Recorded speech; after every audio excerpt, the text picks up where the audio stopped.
Look, bitch, I'm dumb. Look, man, shut your stupid ass up, man. Give me, man, look, pass the weed, man. Give me the gun. I'ma show you. Look, bitch, I'm dumb. You know, yeah. Fucking law. I'm a real nigga, street nigga. What the fuck you mean? Pussy nigga want smoke it, roll. Boom, bow, boom. Punch a nigga head all while I'm in that parish.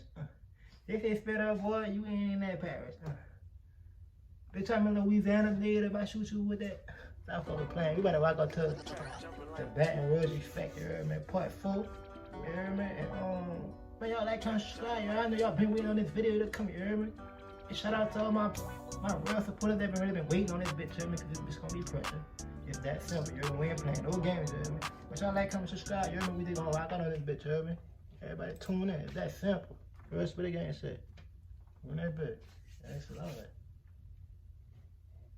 Yeah, whenever you ask the new era of Baton Rouge artists who inspired them to become rappers, 99% of the time the answer will be Lil Boosie. His imprint on hip-hop was trend-setting, and his movement had a major effect on the world. But it was the youth in his own backyard that he made the biggest impression on. When the new era of PR artists surfaced, they all paid homage to Lil Boosie, and some even worked with him. And although it was Lil Boosie that inspired them, it was another Louisiana big dog that created a lane for many of them. I'm from the block where the niggas come on November 26, 2010, No Limit Forever Records was established by Master P's son, Romeo Miller. They had began to sign artists and form groups for their new venture, and amongst that talent were several of Baton Rouge's finest, tech and Maine music. In 2015, Master P formed a group called Money Mafia, which started out with 9 members, but for whatever reason, within the same year, the group was reconstructed. 5 members were dropped and 4 new members were added, 2 of which were Baton Rouge's own, tech and Maine music. A rapping duo that was technically never a group, but both no cap, I can't wait till that bit music and all. Like, I feel like them boys really slept on. Like, that bit tech really get spit, son. He really slept on, son. You hear me? And I don't give a fuck what none of y'all say. You hear me? That's real shit. And that bit Maine really nice with it too. But them boys really slept on. Like, I feel like they should be like, you know, yeah. Them bitches really nice though, son. Got their start in the streets of the state capital. P just threw me a assist cause you see I be moving them quick. DeMarcus Davis, better known to the world as Maine music. Oh, and but you can't do that, man. Better known to the world. Oh, no. My fucking computer just went dead, you hear me? Moment of silence.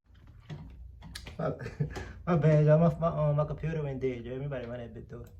My bad, dog. Have way more in common. They met in junior high school where they both started rapping and would begin their brotherly bond from that point on. Due to being banned from his school district while in the 8th grade, Maine Music was forced to drop out and the streets of BR became his teacher. Like most have-not youth, he started hustling as a means of survival, but already had a few years of rapping under his belt, and that's the direction he took.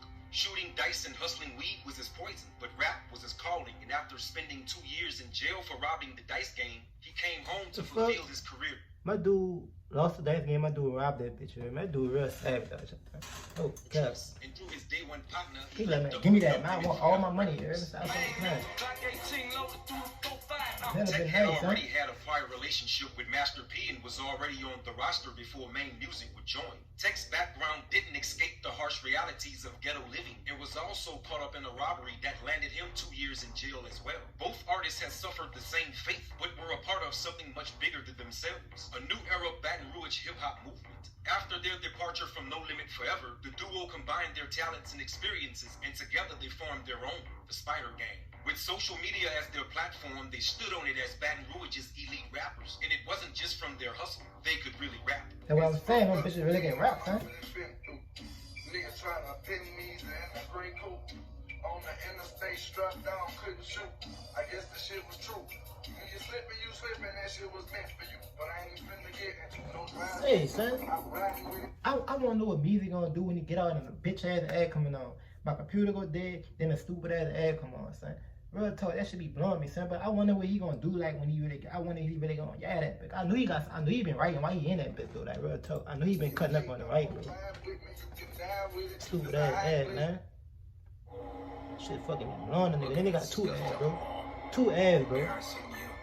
Come on, man. At the start of Baton Rouge's new era, there were a couple of other rap organizations that came out the gate at the same time Maine and Tech did. Most notable was the NBA and TBG camps, who at one point was one big conglomerate in their journey to superstardom. They were all a part of Baton Rouge's new hip-hop movement and all had two things in common: the top artist slot and beef. The NBA TBG saga made millions of dollars, and in the midst of it all was Tech and Maine music. This real-life action drama sold albums, heightened careers, spawned jail sentences, and worst of all, took life.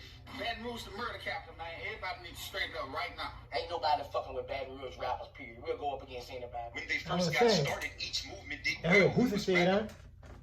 Them little bitches really, yeah, son. And like I said, the world looking at them little bitches, son. It is that simple. Them bitches hot right now, son.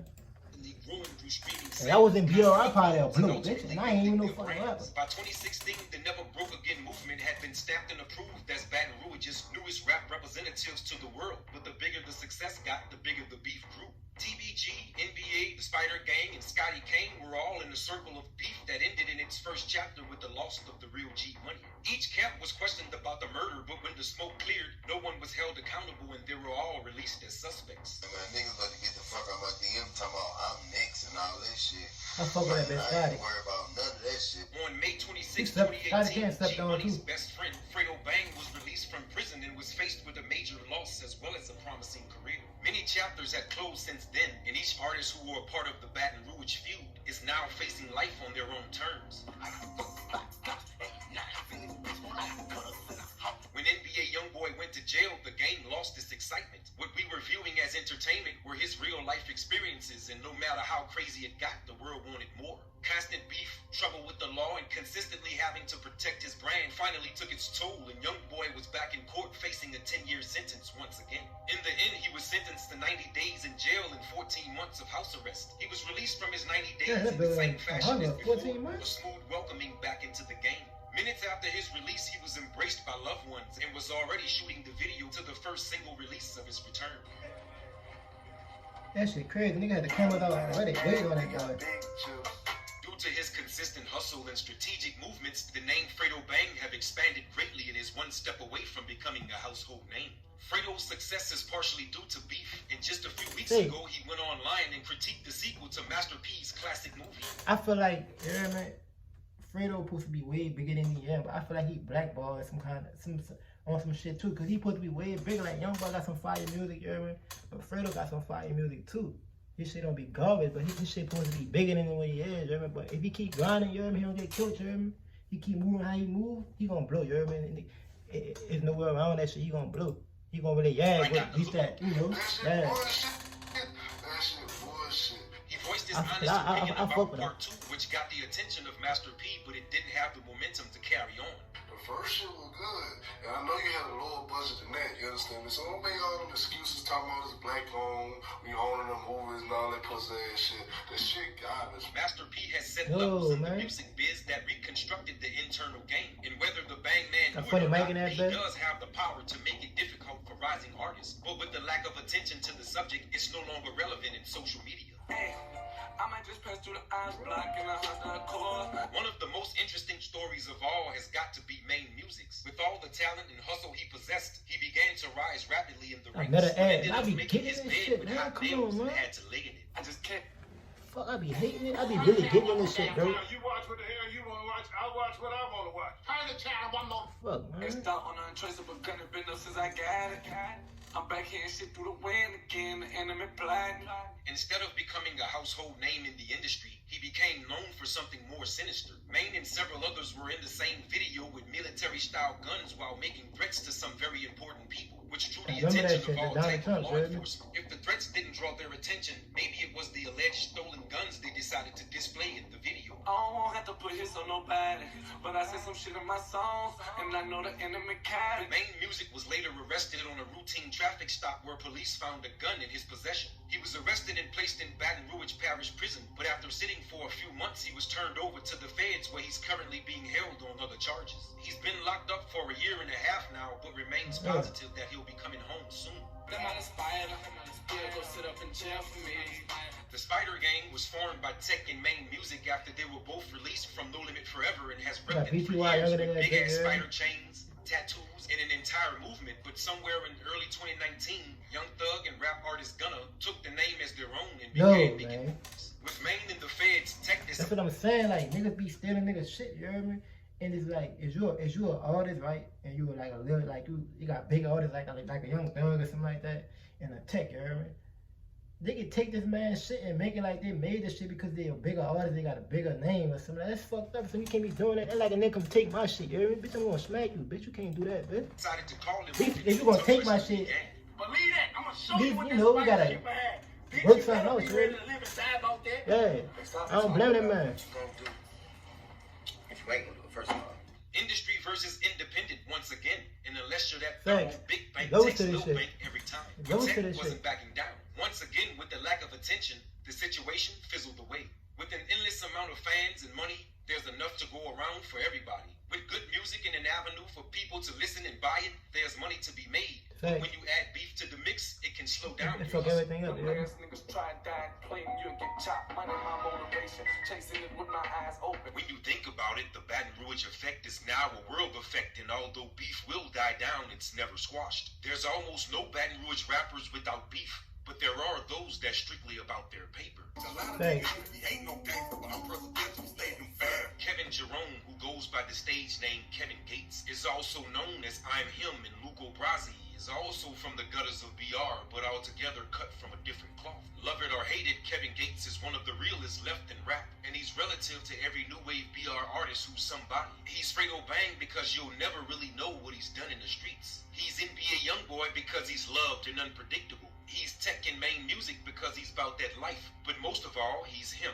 While most artists are changing with the game, Kevin Gates is always 2 steps ahead. I play with them words, I play with them birds. Yeah, I'm really there. Brian Carter, better known to the world as I Scott fuck Kane, with Scotty is another Kane. new wave Baton Rouge artist that was caught up in the Baton Rouge feud. That a and bit would have nice played too. a He bigger slept role, on. but in 2017 he was arrested on drug distribution manufacturing charges. I'll be made the same. I don't stop cause I love man. Although I like Scotty Scotty. Kane was a new age rapper, he was also borderline kingpin, and his charges said it all. He was released 2 years later and was back to one of his main hustles, rap. Caught a case, nigga told on me, thought you niggas never supposed to change. Like any other city, once your flag has been planted, you're forever respected in the game for whatever your city is known for. New Orleans, Chicago, Baltimore, New York, and many other cities were all title holders for murder capital of the world at some point. But it's always those with something to prove, and Baton Rouge is just getting started. I gotta write shit, get it regardless. I get money regardless. I'm one hell of a artist. I be up in Metairie and the place in New Orleans. I can pay some real hitters to come stalk your apartment, believe that. Look, but I ain't gonna get on my sun flow, cause that's the shit that I'm gonna do when they ride for. So I'm gonna say that for later. I'm just off the brain. Y'all niggas got me fucked up. Y'all can't fuck with Maine. Say, son. Y'all let me know in the comment section what y'all think, son. You hear me? Like I said, son, the eyes on BR right now. Everybody watching BR, you hear me? And yeah, bitch, you know, I want to get it poppin', you hear me? Y'all like, comment, subscribe, you hear me? Let me know what y'all think in the comment section, you hear me? And go run that murder man up, you hear me? If you new to the channel, hit that like button, you hear me? Smash that notification bell. It's that simple, you hear me? It's really gang shit. And I already knew. Went to that boy's funeral and kissed his mom. And I told that boy, mama, sorry for your fucking loss. Now I'm back on the fucking block, thugging. My grandma told me jump inside when the street light come on. Man, I'm really fucking thugging out there with the mailbox. I bought a Honda and it came from Hong Kong. Test up on my body, don't make me catch a body. I told my nigga we'll be cool, don't shoot the party. 100 goons with me.